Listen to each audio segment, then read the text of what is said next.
Picture this. 1767, a German-born empress strides into the Winter Palace's glittering hall, faces 564 nobles, bishops, merchants, and a sprinkling of free peasants, and drops the line, "All citizens, whatever their rank, must be equal before the law." You could almost hear the collective gulp. In Russia, where nobles pawned serfs like used furniture, the idea was bombshell-level stuff. That bombshell was the nakaz, Catherine's 500-clause manifesto for a brand-new legal code. Today we're unpacking what those clauses actually said, why half the court needed a fainting couch, and why, within 18 months, the whole thing fizzled, yet still became Europe's favorite bedtime read. Ready to meet the reform that almost was? Catherine landed in St. Petersburg in 1744, broke, teenage, and betrothed. She learned Russian fast, staged a bloodless coup against her husband, and grabbed the throne in 1762. Her reward, a continent-sized realm with a legal system held together by vodka-soaked parchment. One province still executed arsonists by burning, another borrowed Swedish laws nobody could read, a third let the local colonel judge cases in exchange for butter. Torture was Tuesday, trials lasted the length of a sneeze, and serfs, legally invisible. Bottom line, the rats writing appeals had better odds than the humans filing them. But Catherine read like fire hose speed.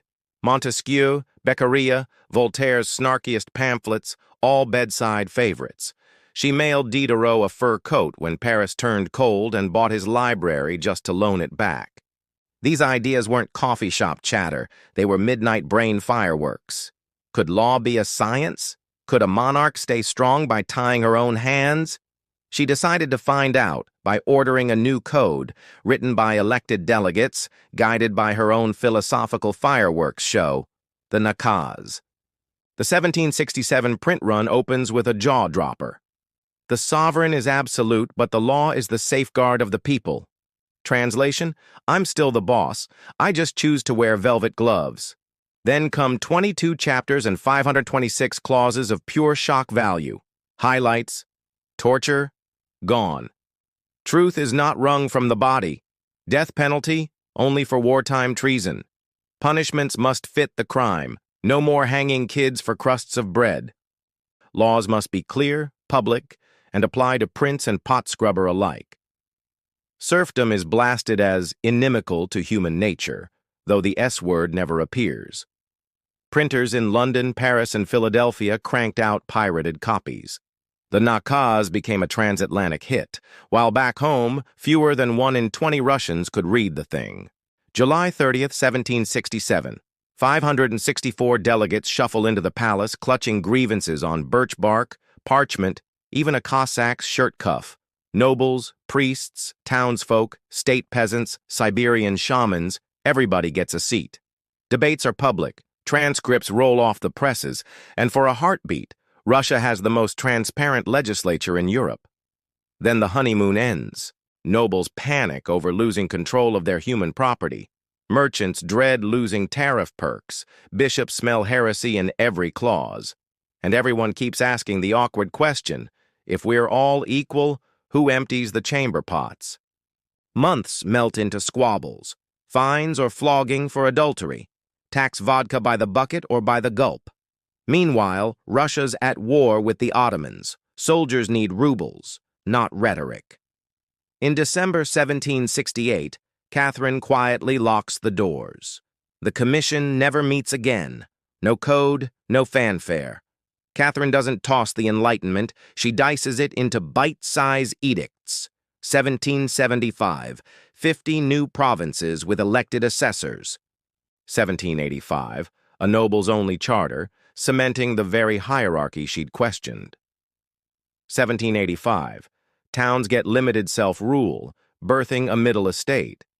Europe's first state girls' school opens at Smolny. She caps new serf creation, bans family breakups at auction, and floats model villages where peasants can buy land. Yet serfdom itself sails on, and with it the mother of all contradictions, an empress preaching equality over Europe's largest unfree population. Abroad, the nakaz turns cult classic. Frederick the Great sniffs that Catherine writes comedies in prose, then orders his ministers to copy the good bits. Voltaire crows about a Socrates on the throne. Jefferson grabs 2 copies. One still sits in the Library of Congress with his scribbles in the margins. Because the commission failed, the text stayed perfect, pure hope in paperback form. Inside Russia, the nakaz haunts palace corridors like a polite ghost.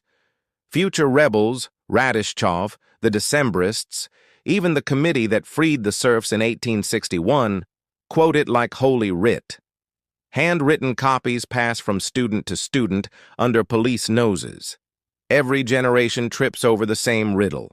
If equality was possible in 1767, why is the mujik still bowing to the squire a century later?